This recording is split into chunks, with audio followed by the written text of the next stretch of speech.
देश की आर्थिक राजधानी मुंबई से शेयर बाजार की हर खबर लाइव CNBC आवाज न्यूज सेंटर से।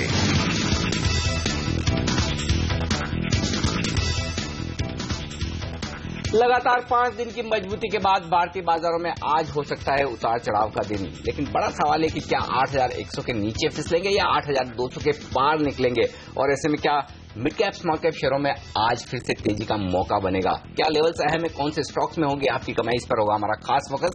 नमस्कार, मार्केट काउंटडाउन में आप सबका स्वागत है। मैं हूं अनिल सिंह। नमस्कार, और मैं हूं हेमंत है। जी हां, 5 दिनों से लगातार हरे निशान में भारतीय बाजार बंद हो रहे हैं और कल का बाजार देखिए काफी इंटरेस्टिंग है। सेकेंड हाफ में बाजारों ने रिकवरी देने की कोशिश करी और इसका श्रेय अगर जाता है तो वो ITC, HUL जैसे स्टॉक्स को जाता है। जी हां, 21 पॉइंट कंट्रीब्यूट किए कल ITC जैसे हैवी वेट ने। इस 33 पॉइंट की जो निफ्टी में आप तेजी देख रहे हैं इसमें, और 4 पॉइंट का कंट्रीब्यूशन दरअसल HUL का था। हालांकि हमने देखा इन्फोसिस ड्रैग कर रहा था, नीचे की तरफ बाजार को खींचने का काम कर रहा था। तो ये वो कुछ स्टॉक्स हैं जिन्होंने कल के बाजार में ज्यादा एक्शन दिखाया।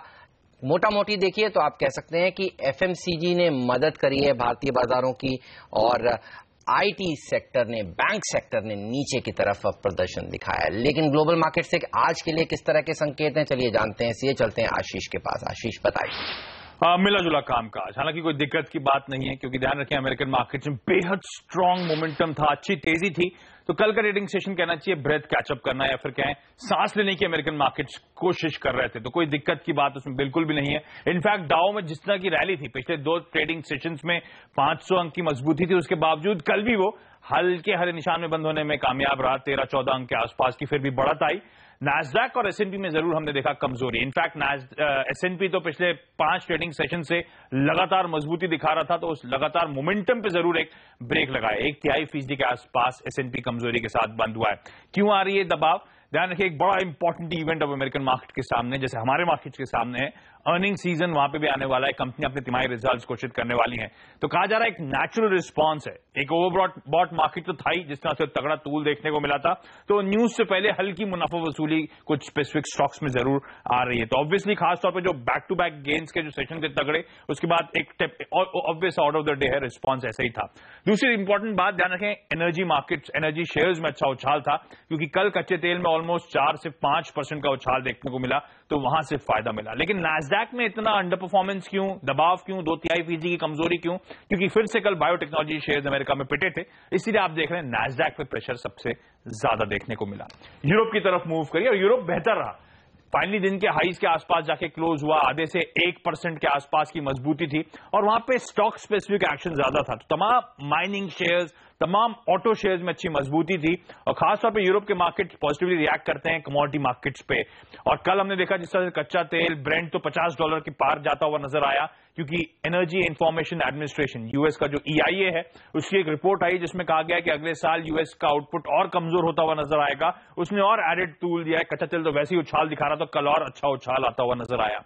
एशिया थोड़ा सा मिला जुला, थोड़ा सा लैकलस्टर कहना चाहिए, कामकाज करता हुआ। आज सबकी नजरें आपसे कुछ ही देर में शायद आपकी स्क्रीन पे खबरें आती हुई नजर आए। बैंक ऑफ जापान की जो मीटिंग है उसका आउटकम, और कई सारे एनालिस्ट मान रहे हैं कि जो स्टिमुलस चल रहा है उसको और बढ़ाने की बात शायद बैंक ऑफ जापान कर सकता है। तो नजरें वहां पे रखें। कल ध्यान रखें चीन के मार्केट फाइनली 7 दिनों की छुट्टी के बाद खुलेंगे, लेकिन आज भारतीय बाजार शायद इंडिकेशंस आ रहे हैं कल के क्लोजिंग लेवल्स के आसपास हल्के हरे निशान के साथ शुरुआत करें। बिल्कुल, शुक्रिया आशीष आपका इस जानकारी के लिए। अनिल, चीन ये वो मार्केट है जिस पर सबकी नजर है, लेकिन पिछले 6-7 ट्रेडिंग सेशन में जिस तरह से ग्लोबल मार्केट ने अच्छा परफॉर्म किया है, वहां से खराब प्रदर्शन की एक्सपेक्टेशन वैसे काफी कम है। और 500 पॉइंट की शानदार 2 दिन की रैली के बाद डाउ ने खराब प्रदर्शन नहीं दिखाया। आप कैसे देख रहे हैं? मुझे तो लग रहा है ग्लोबल मार्केट से अच्छे संकेत हैं। बिल्कुल, इसमें कोई डाउट नहीं है, और कल हरे निशान में बंद होना ही अपने आप में एक काबिल तारीफ वाली बात है। हाँ, क्योंकि जब हम बंद हुए थे तब 40-50 पॉइंट डाउ फ्यूचर्स नीचे ट्रेड कर रहे थे, और उतार चढ़ाव के बीच ज्यादातर वक्त अमेरिकी बाजार ने हरे निशान में बिताया, डाउ जोन्स पर खासतौर से। तो उस लिहाज से कोई खराबी वाली बात तो है नहीं।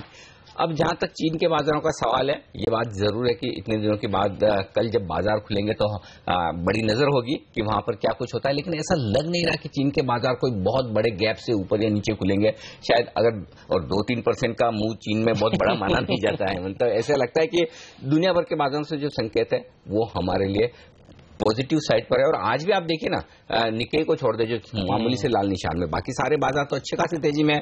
हांगकांग के बाजारों में बढ़िया मजबूती है। तो मुझे लगता है दुनिया भर के बाजारों का सपोर्ट जो हमें मिल रहा है वो आज भी बरकरार रहेगा। तो अगर कुछ करेक्शन होना है तो जो वो डेटा हम अब से डिस्कस करेंगे उसकी वजह से होना है, दुनिया भर के बाजारों की वजह से नहीं। यहां से मजबूती का सपोर्ट बरकरार है। इनफैक्ट जब कल भारतीय बाजार क्लोज हो रहे थे तो हमने देखा था यूरोपीय मार्केट्स जो थे वो हल्के लाल हल्के हरे निशान में थे। वहां भी देखिए 1-1% की तेजी देखने को मिली है। तो ग्लोबल मार्केट से कोई चिंता की बात बिल्कुल नहीं है। लेकिन FIIs इन्होंने जो बिकवाली का सिलसिला शुरू किया है वो देखिए कंटिन्यूड है। 650 करोड़ रुपए की सोमवार को खरीदारी, 480 करोड़ रुपए की कल खरीदारी। हालांकि DIIs ने जरूर अपना थोड़ा मन बदला है। हाँ, थोड़े से डेटा कल के कमजोर हैं कंपैरेटिवली। पिछले 3 सेशन में जितने मजबूत दिख रहे थे उतने मजबूत नहीं है। एक तो आपने जो बात की वो सही है कि 425 करोड़ की कल बिकवाली, तो पहली बार अब डोमेस्टिक फंड थोड़ा सा प्रॉफिट बुकिंग करने के मूड में आ रहे हैं। दूसरी बात, जो वायदा कारोबार के डेटा में 250 करोड़ के इंडेक्स फ्यूचर्स FIs ने खरीदे, ये अच्छा संकेत है कि FIs की तरफ से इंडेक्स फ्यूचर्स में खरीदारी हुई है। लेकिन अगर आप इसे तोड़कर देखें कि ये 250 करोड़ में क्या हुआ है, तो एक तो पहले आपको ये दिखेगा कि निफ्टी फ्यूचर्स में FIs की तरफ से शॉर्ट कवरिंग हुई है, यानी कि फ्रेश खरीदारी अभी भी निफ्टी फ्यूचर्स में कल के सेशन में नहीं हुई है। और दूसरा, बैंक निफ्टी में उन्होंने अपनी तेजी की पोजीशन को कम किया है। तो एक और जहां शॉर्ट कवरिंग कर रहे हैं, दूसरी ओर बैंक निफ्टी में अभी भी वो कॉन्फिडेंस नहीं आ रहा है जो आना चाहिए। क्योंकि एक दिन हमें लगा कि बैंक निफ्टी में थोड़ी FIs ने खरीदारी की, लेकिन वापस से बैंक निफ्टी जैसे ही ऊपर जा रहा है, बैंक निफ्टी में थोड़ी बहुत प्रॉफिट बुकिंग आती हुई दिख रही है। तो ये आंकड़ा है इंडेक्स फ्यूचर्स का। अब आइए आप स्टॉक फ्यूचर्स में, यहां पर जरूर आपको दमदार खरीदारी का आंकड़ा दिखेगा 462 करोड़ का। जब आप इसे 480 करोड़ की कैश मार्केट की खरीदारी के साथ मिलाकर देखते हैं तो ये आंकड़ा वाकई में दमदार दिखता है। लेकिन स्टॉक फ्यूचर्स में भी आप देखिए FIs ने खरीदारी की और ओपन इंटरेस्ट घटा। इसका मतलब साफ है कि वहां पर भी FIs की तरफ से शॉर्ट कवरिंग हुई है, नई खरीदारी नहीं होती दिख रही। तो कल के सेशन में थोड़ा सा FIs ने हाथ खींचा है नई पोजीशन बनाने को लेकर। कैश मार्केट की खरीदारी अच्छी है, डेटा अच्छे हैं, इसमें कोई डाउट नहीं। लेकिन डेटा में जो एक एग्रेशन, जो ऐसा कहना चाहिए ना कि बड़ी मजबूती के साथ उतरने वाली बात है, वो थोड़ी सी मिसिंग है। ऑप्शंस में खरीदारी हुई है 468 करोड़ की, और कुछ ऑप्शंस पुट में भी खरीदे हैं FIs ने और कुछ कॉल में भी खरीदे हैं। तो ओवरऑल डेटा है पॉजिटिव साइड में, इसमें कोई डाउट नहीं। लेकिन डेटा में एक जो बड़ा दम दिखना चाहिए वो कल के सेशन में थोड़ा सा रुकता हुआ दिखा है। लेकिन फिर भी ये डेटा इतने जरूर मजबूत है कि बाजार की गिरावट को थाम सकते हैं, बहुत ज्यादा बाजार को कमजोर नहीं होने दे सकते हैं। ठीक उसी तरह से जैसा कल आपने 8100 के लेवल से फिर से बाजार को रिकवर करते हुए देखा, तो डेटा वैसे ही है। बिल्कुल अनिल, और हम शायद चाइना के मार्केट्स खुलने के बाद FII के डेटा को फिर से एक बार देखना चाहेंगे। क्योंकि अनिल, आपको याद होगा चर्चा थी कि ETFs में बिकवाली हो रही थी इमर्जिंग मार्केट से। जब एक बड़ा इमर्जिंग मार्केट बंद है उसके बाद डेटा किस तरह से निकल कर आता है FIs का, इसके ऊपर भी सबकी नजर बनी रहेगी। लेकिन लेते हैं इस नोट पर एक छोटा सा ब्रेक, कहीं मत जाइए। ब्रेक के बाद चर्चा करेंगे, हम आपको बताएंगे कि बाजार किस तरह से खुल सकता है, आज आपको किस तरह से अप्रोच करना चाहिए मार्केट को।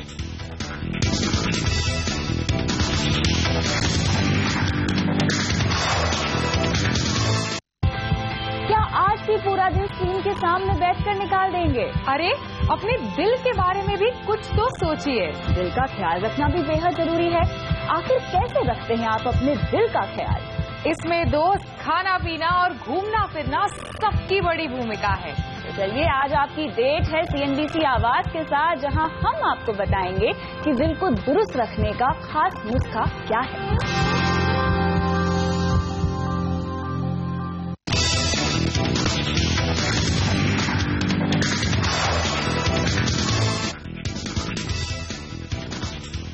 स्वागत है आप सभी का CNBC आवाज पर। आप देख रहे हैं मार्केट काउंटडाउन और हम बात कर रहे हैं भारतीय बाजारों को मिलने वाले क्यूज की। ग्लोबल क्यूज स्टेबल है, FIs की तरफ से दिक्कत की बात नहीं। DIIs ने हालांकि कल थोड़ी सी बिकवाली करी, लेकिन FNO में किस तरह से क्यूज बन रहे हैं, चलिए इस पर बात करते हैं। 8200 का लेवल कल तो नहीं छू पाए थे, 8180 से हम वापस आ गए थे। क्या आज उसको अटेम्प्ट करके ऊपर की चाल चल सकते हैं, या उससे ज्यादा इंपॉर्टेंट है 8100 को डिफेंड करना? 8100 आज के लिए सबसे अहम लेवल वही है वायदा कारोबार में, इसमें कोई डाउट नहीं। क्योंकि देखिए कल 10 लाख शेयर जुड़े हैं वहां पर पुट में, और परसों 13 लाख शेयर, तो 2 दिनों में एक ही स्ट्राइक प्राइस पर 23 लाख शेयरों का जुड़ना बहुत बड़ी बात है। और बड़ी बात खास तौर से तेजी करने वाले ट्रेडर्स के लिए। और इस लिहाज से 8100 के आसपास बाजार को सपोर्ट लेना बहुत जरूरी है।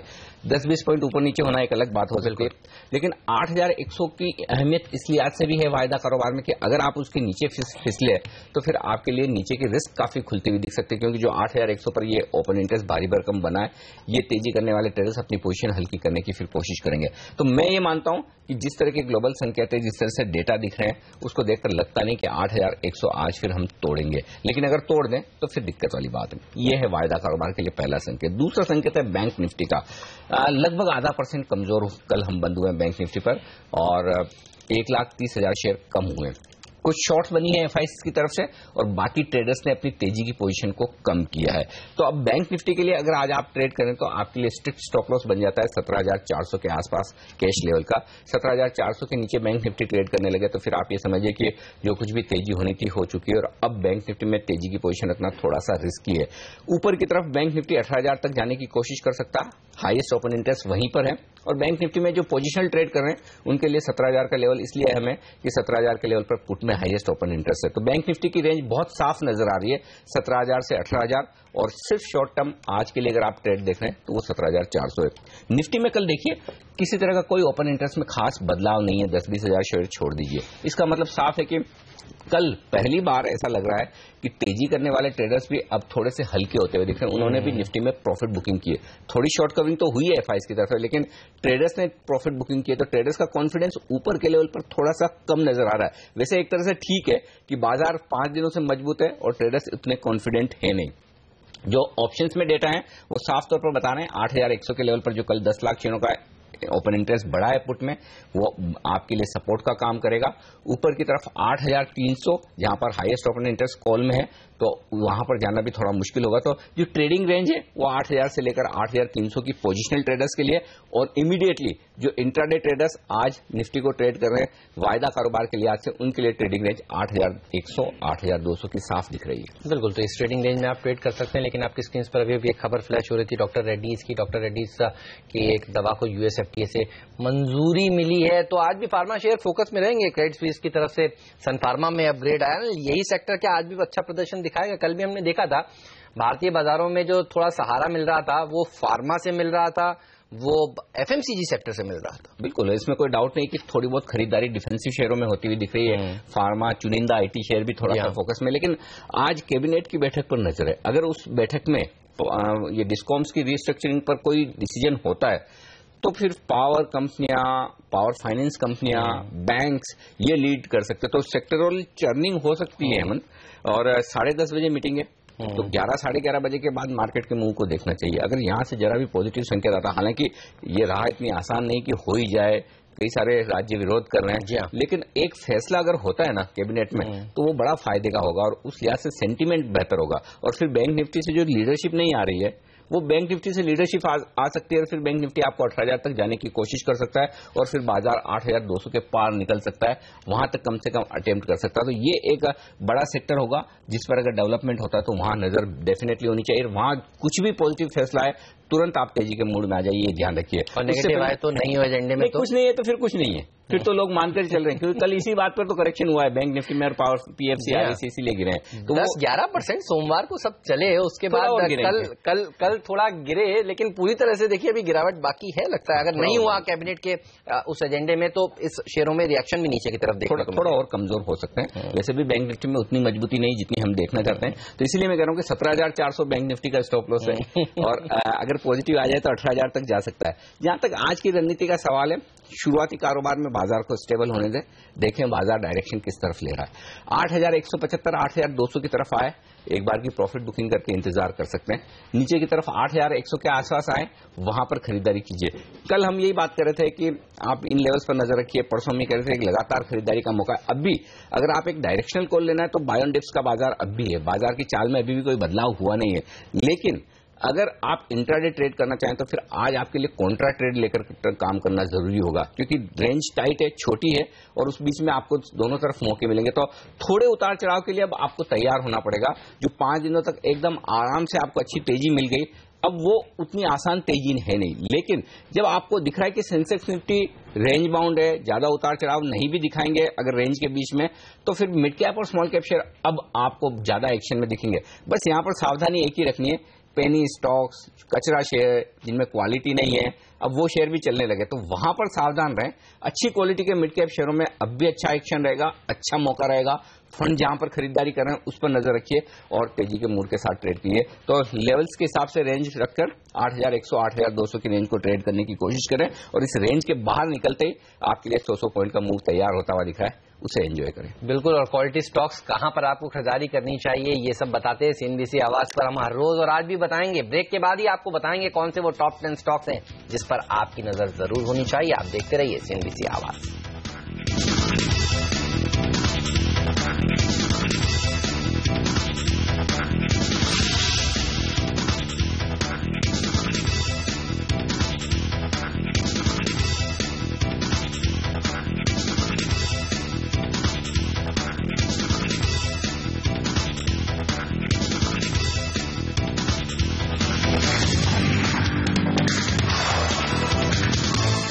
मार्केट काउंटडाउन में एक बार फिर आप सभी का स्वागत है। वक्त हो गया है जानने का कौन से वो टॉप 10 स्टॉक्स हैं जहां पर आपकी नजर आज जरूर होनी चाहिए, जिन शेयरों में आज खुलते ही हरकत देखने को मिलेगी। बताने के लिए नियति, पूजा, पूनम और वरुण हमारे साथ जुड़ चुके हैं। शुरुआत नियति आपके साथ, बताइए कहां पर नजर रखी जाए आज? हिंदुस्तान कंस्ट्रक्शन कंपनी यानी एचसीसी के लिए आज एक खराब खबर है। पुणे में मावल तहसील के सब डिविजनल ऑफिसर ने लवासा को 13 आदिवासी किसानों से ली गई 200 एकड़ की जमीन वापस लौटाने के आदेश दिए हैं।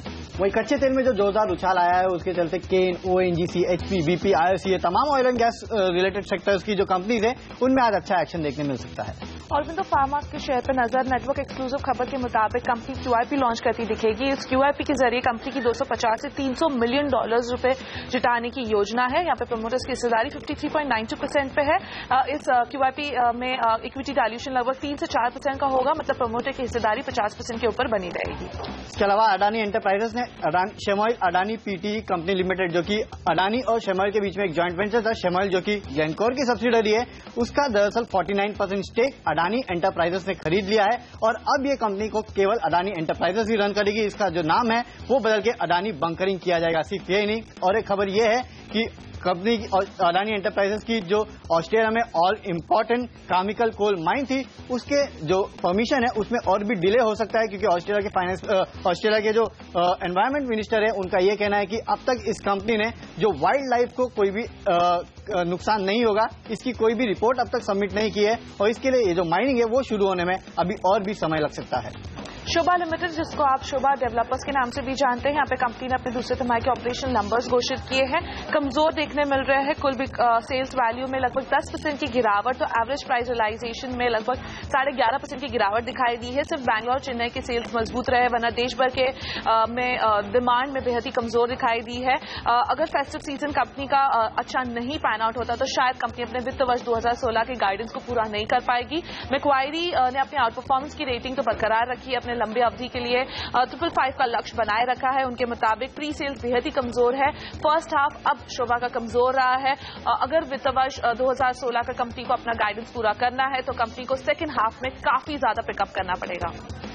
और सेंटिमेंट के लिहाज से आज जुबिलेंट फूडवर्क्स पे नेगेटिव इम्पैक्ट देखने को मिल सकता है। दरअसल नैस्डैक लिस्टेड यम ब्रांड्स, जो कि केएफसी और पिज्जा हट जैसी चेन चलाती है, इसने चीन में मंदी के कारण अपना पूरे साल का प्रॉफिट अनुमान यहां पे घटा दिया है। नैस्डैक पे कल ये शेयर 19% के आसपास गिरा था। इसी के कारण आज जुबिलेंट फूडवर्क्स पे एक नेगेटिव इम्पैक्ट देखने को मिल सकता है।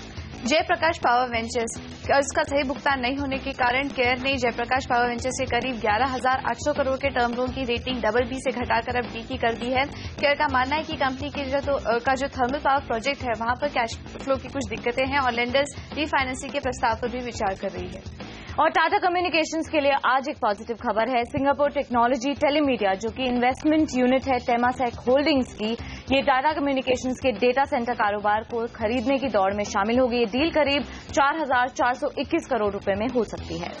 सन फार्मा की एजीएम होने वाली अक्टूबर 31 तारीख को, जहां पे सन फार्मा अपने शेयरधारकों से मंजूरी देगा कन्वर्टेबल डिबेंचर्स या फिर क्यूआईपी के जरिए 12,000 करोड़ रुपए जुटाने के लिए। इन फंड्स के जरिए कंपनी अपने एक्सपेंशन और एक्विजिशंस को यहां पर ट्रीट करती दिखाई देगी। फीनिक्स मिल्स के स्टॉक्स की बात करें तो यहाँ पर कंपनी ने गैंगेटिक होटल्स का 19% हिस्सा खरीद लिया। इसके अलावा सीमेंस का स्टॉक भी आज फोकस में रहेगा। यहाँ पर टेक सिटी के लिए स्मार्ट मोबिलिटी सॉल्यूशंस बनाने के लिए सीमेंस ने IL&FS और Gujarat international finance tech city यानी कि गिफ्ट के साथ करार कर लिया है। वहीं GMR एयरपोर्ट्स में दरअसल GMR इंफ्रा को स्टेक सेल करके करीब 2,500 करोड़ रुपए जुटाने की यहाँ योजना बना रहा है। अपने PE इन्वेस्टर्स को एग्जिट दिलाने के लिए ये अब नए फाइनेंशियल्स के तलाश में है। एल्डर फार्मा के लिए नई दिक्कत सामने आई है। न्यूज़पेपर रिपोर्ट्स के मुताबिक लगभग 1.5 करोड़ चेक फ्रॉड मामले में कंपनी के टॉप लेवल मैनेजमेंट आलोक और अनुज सक्सेना का नाम सामने आया है। यहाँ पे कंपनी के एक मटीरियल सप्लायर ने ये FIR रजिस्टर की है।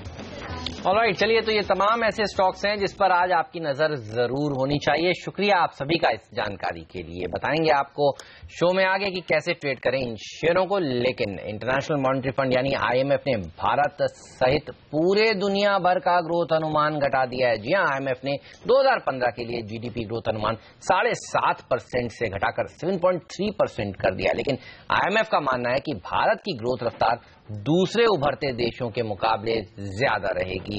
इधर कॉर्पोरेट इंडिया को भारत की ग्रोथ स्टोरी में काफी दम दिख रहा है। उनका मानना है कि दुनिया के दूसरे देशों के मुकाबले भारत की आर्थिक स्थिति काफी मजबूत है। आइए सुनाते हैं आपको उनकी बातें। Clearly stands out amongst the other nations in terms of all the improvement in the macroeconomic factors, whether it's the current account deficit, the fiscal deficit, the inflation, the easing interest regime, the currency performance vis-a-vis the other currencies in the world. So I think there is a whole lot of improvement and stability in the macroeconomic factors that stands out very positively. The other thing that stands out very positively is the intent and the direction to derive this move towards this ease of doing business.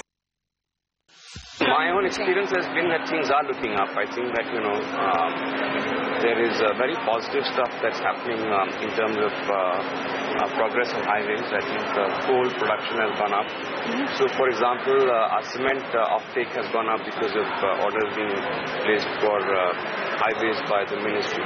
So I think that it is a slow process, but very definite signs of it starting to happen.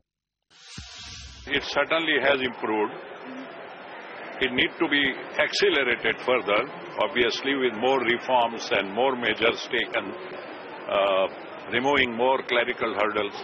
This is really what was talked today all about from German side, and from our side what problem we have in Germany on labor laws and things like that. और वक्त एक छोटे से break का। Break के बाद लौटेंगे, लेकर आएंगे आपके लिए इस वक्त की हेडलाइंस और साथ ही बाजार के सामने जो है 5 बड़े सवाल। साथ ही हमारे एक्सपर्ट्स भी जुड़ेंगे, लेंगे उनसे बाजार पर आज के सेशन के लिए राय और रणनीति इस ब्रेक के बाद।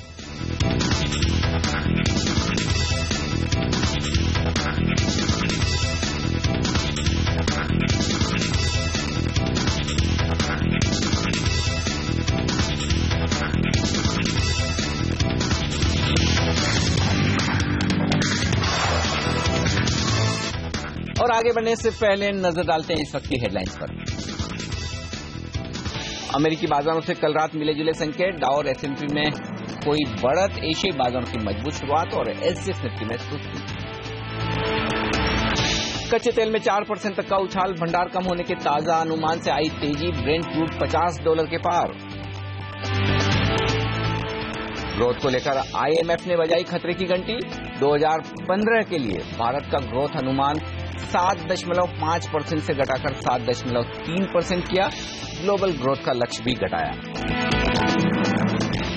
India clearly stands out amongst the other nations in terms of all the improvement in the macroeconomic factors. Tremendous opportunities across various segments. There's a lot of confidence on both sides. Corporate India को भारत की growth story पर है पूरा भरोसा। कहा, भारत है एकमात्र चमकता सितारा। We have introduced the GST bill in Parliament. We are hopeful to roll it out in 2016. प्रधानमंत्री को 2016 में GST लागू होने की पूरी उम्मीद। बंगलुरु में इंडो जर्मन समिट में कहा, देश में बिजनेस के लिए बेहतर माहौल के लिए प्रतिबद्ध। SCC को लग सकता है तगड़ा झटका। लवासा प्रोजेक्ट को मिला 200 एकड़ जमीन लौटाने का आदेश। अगले हफ्ते आएगा सीसीडी का आईपीओ। प्राइस बैंड 316 से 328 रुपए प्रति शेयर तय। आईपीओ की जानकारी देने के लिए आज कंपनी की होगी प्रेस कॉन्फ्रेंस। और कॉल ड्रॉप रोकने की सरकार की नई कोशिश। स्पेक्ट्रम लेने से पहले कंपनियों को कॉल ड्रॉप रोकने के लिए देनी पड़ सकती है गारंटी।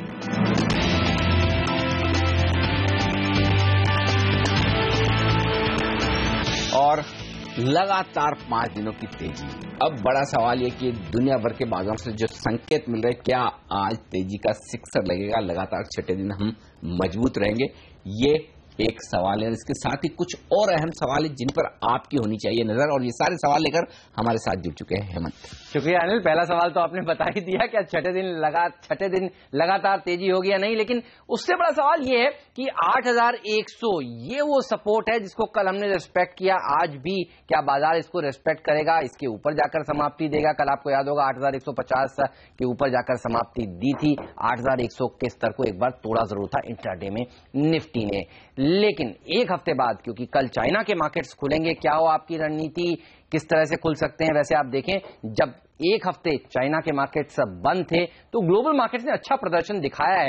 ये भी देखना होगा इनके खुलने के बाद एफआईआईज का रुझान कैसा रहता है, क्या वो बिकवाली करते हैं, क्या ईटीएस में वापस बिकवाली होती है, और उसके बाद एफआईआई का फिगर भी देखना होगा। वैसे आपको बता दूं, पिछले 2 ट्रेडिंग सेशन से एफआईआईज ने कैश मार्केट में भारतीय बाजारों में खरीदारी करी है, एफएनओ में भी उन्होंने लॉन्ग साइड की पोजीशंस ही बनाई हैं।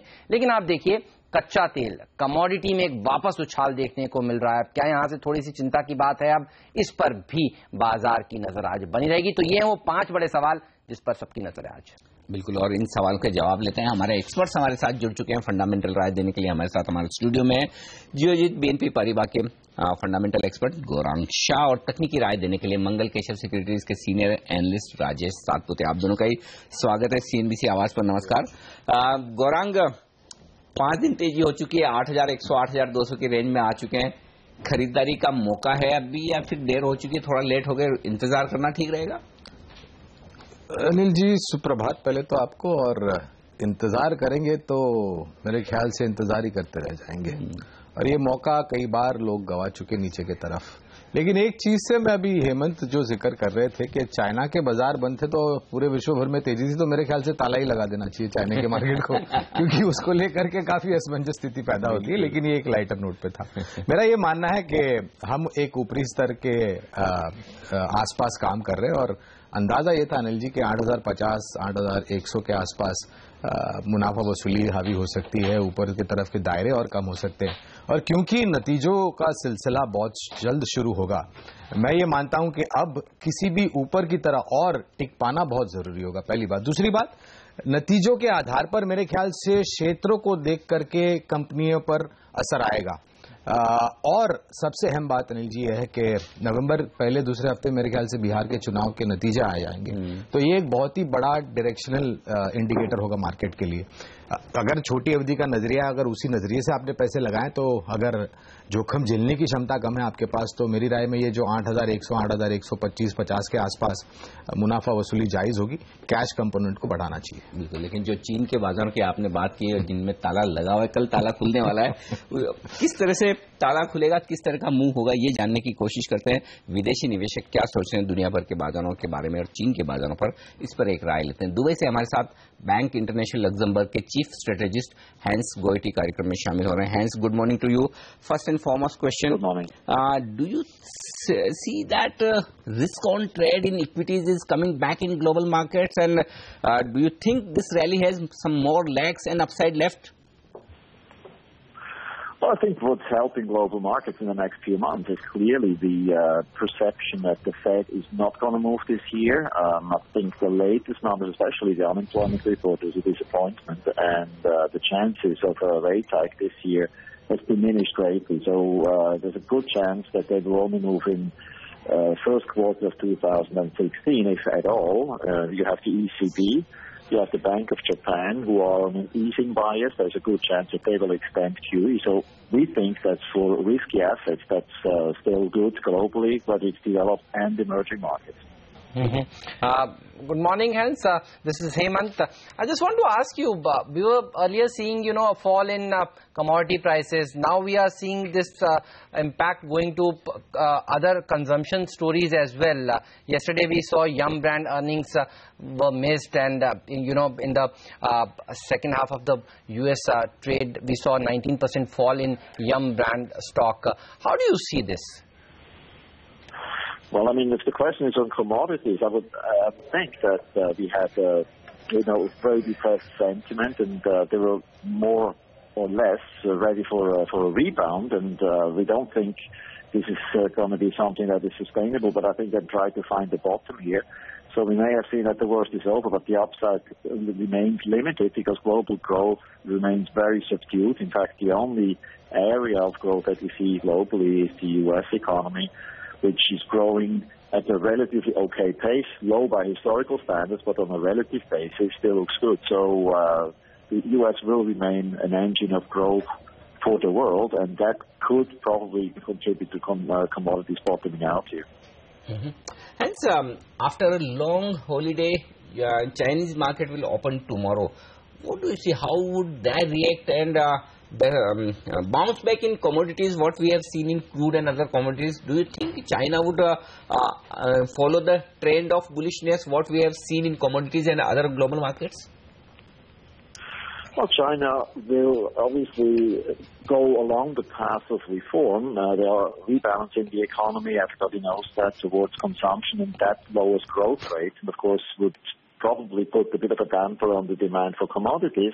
On the other hand, China does have to have the fact in mind that if the economy slows too much, they will have to come up with some infrastructure, fixed asset investment spending. So they have to walk this fine line between reforms on one hand and making sure that growth rates don't drop too much. The services sector in China actually is growing at a good pace. So first of all, we don't think that China is anywhere close to a hard landing. I think they will be able to manage it, and we think that most of it is discounted in equity prices today. So I think China is probably bottoming out. One last question to you, Hans. We have seen IMF, lowering the global growth forecast. What is your reaction on this, and what is your sense? When will Fed start raising hikes in rates in US? December or in the next calendar year? Well, global growth is subdued, and it's in line with our view that strong deflationary pressures, especially in emerging markets, the whole world basically is facing deflationary pressures, and of course that increases the chance for the Fed not to move this year. We don't think there will be a rate hike in October, probably not in December, because the Fed has never raised rates in December. So the earliest we can see is the first quarter of 2016. So that's the prospect. And as I said, you have the European Central Bank and the Bank of Japan on an easing bias. So no, rate hikes are probably not in the cards right now. This will help risky assets such as equities globally. Thanks a lot Hans for taking your time out. तो Hans गोयटी साफ तौर पर ये कहते हैं कि फिलहाल दुनिया भर के बाजार में थोड़ा बहुत रिस्क लेने का एक जो इरादा है लोगों का, इन्वेस्टर्स का, वो लौटता हुआ दिख रहा है। उसके चलते बाजारों में थोड़ी सी मजबूती बनती हुई दिख रही है। चलिए, मजबूती दिख रही है एशियाई बाजारों में। निक्केई को छोड़ दीजिए जो मामूली नुकसान के साथ कारोबार कर रहा है, बाकी बाजार बेहतर होते हुए दिख रहे हैं। इनफैक्ट तेजी थोड़ी बढ़ती हुई दिख रही है। हांगकांग के बाजारों को देखिए, जो बाजार खुले हैं उनमें सबसे बड़ा बाजार इस वक्त हांगकांग का, जापान को छोड़कर, और वहां पर तेजी अच्छी होती नजर आ रही है। लगभग 200 अंकों की 1% का उछाल। भारतीय बाजारों को इसका फायदा जरूर मिलेगा। एसजीएक्स निफ्टी पर थोड़ी रिकवरी के संकेत आपको आते हुए नजर आएंगे, कोई खास नहीं। चलिए, कोई बात नहीं, प्री ओपनिंग सेशन में देखेंगे किस तरह की शुरुआत हमारी होती है। फिलहाल लेंगे एक छोटा सा ब्रेक, और ब्रेक के बाद फोकस होगा कुछ बेहतरीन स्टॉक्स पर, जहां पर आज एक्शन दिखने वाला है। हमारे एक्सपर्ट्स हमारे साथ हैं अपनी रणनीति तैयार करके, उनसे लेंगे राय इस ब्रेक के बाद।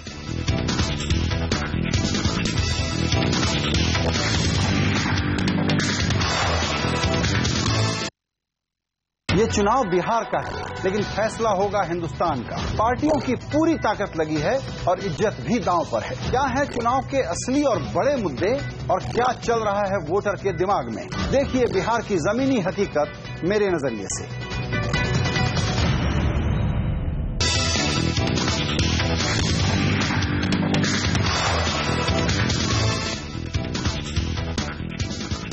स्वागत है आप सभी का CNBC आवाज पर। हम चर्चा कर रहे हैं भारतीय बाजार आज किस तरह से खुल सकते हैं। राजेश सतपुते और गौरांग शाह हमारे एक्सपर्ट हमारे साथ बने हुए हैं और बिल्कुल देखिए सुस्ती के साथ SGX निफ्टी ट्रेड कर रहा है। राजेश, बैंक निफ्टी पर आपसे राय लेना चाहूंगा। आप ये बताइए, कल भी बाजार को ऊपर जाने में जो रोकने का काम कर रहा था वो IT के बाद बैंक निफ्टी ही था। बैंक निफ्टी को आज किस तरह से अप्रोच करेंगे? 18,000 जो अब एक ऐसा नंबर हो गया था, सबको लगा था आज या कल में हो ही जाएगा, वहां तक जा नहीं पा रहा है bank Nifty. Hemant, in fact market को जो संभाला है वो बैंकिंग ने ही संभाला है। और बैंकिंग निफ्टी की अगर बात करें प्योरली टेक्निकली, तो इसका जो रेजिस्टेंस है, जो सप्लाई जोन है, वो 17,800 के आसपास है। लेकिन जो ओवरऑल स्ट्रक्चर बाकी बैंकिंग है, PSU and even private banking, मुझे लगता है उसमें फॉलोअप बाइंग आएगा। हालांकि रेट कट के बाद यहाँ पे हमने देखा कि बैंकिंग में स्लाइट प्रॉफिट बुकिंग है, लेकिन it's a phase of consolidation क्योंकि रैली भी आई है। तो मुझे लगता है बैंकिंग स्टॉक्स अच्छे परफॉर्म करेंगे, बैंक निफ्टी भी करेगा। टेक्निकली 17,600 का सपोर्ट है यहाँ पे। अगर 17,600 मेंटेन करता है तो नई यहाँ पे अगर टारगेट प्योरली टेक्निकल टारगेट बोले तो 1000 पॉइंट की रैली बैंक निफ्टी में दिखता है, which is nothing but inverted head and shoulder price formation. तो you can say 17,600 is a neckline.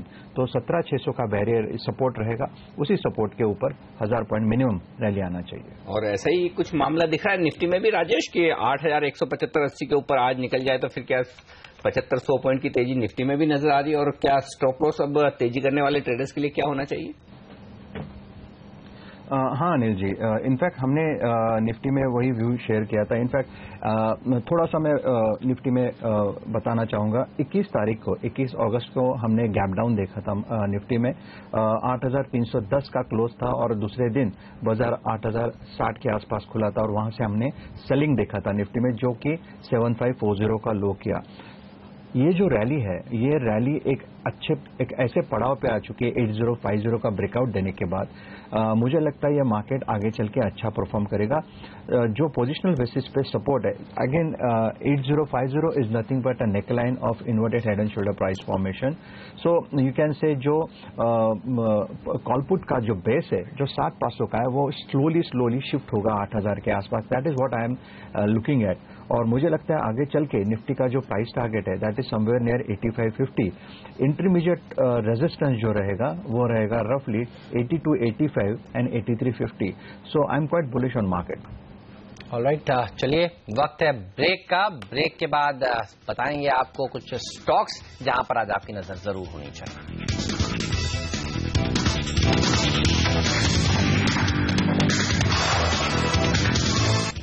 हमारे एक्सपर्ट हैं हमारे साथ राजेश सातपुते, गौरांग शाह और अब वेट वेल्थ के डेरिवेटिव एक्सपर्ट आदित्य अग्रवाल भी हमारे साथ कार्यक्रम में शामिल हो रहे हैं। आदित्य, क्या है संकेत वायदा कारोबार के निफ्टी और बैंक निफ्टी? क्या तेजी करना चाहिए अभी, और यदि हाँ तो क्या लेवल्स हैं फिर?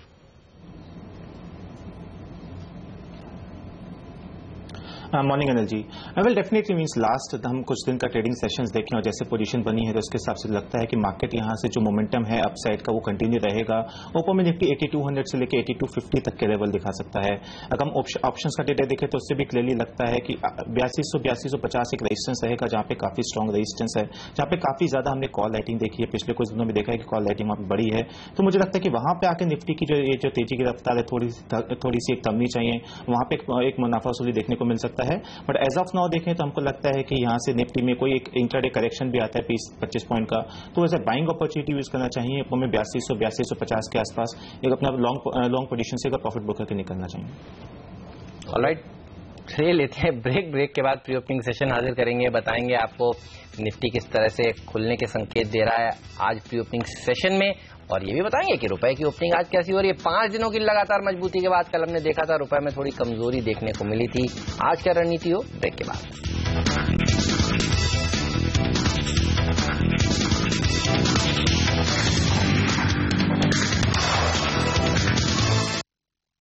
ये चुनाव बिहार का है, लेकिन फैसला होगा हिंदुस्तान का। पार्टियों की पूरी ताकत लगी है और इज्जत भी दांव पर है। क्या है चुनाव के असली और बड़े मुद्दे और क्या चल रहा है वोटर के दिमाग में, देखिए बिहार की जमीनी हकीकत मेरे नजरिए से।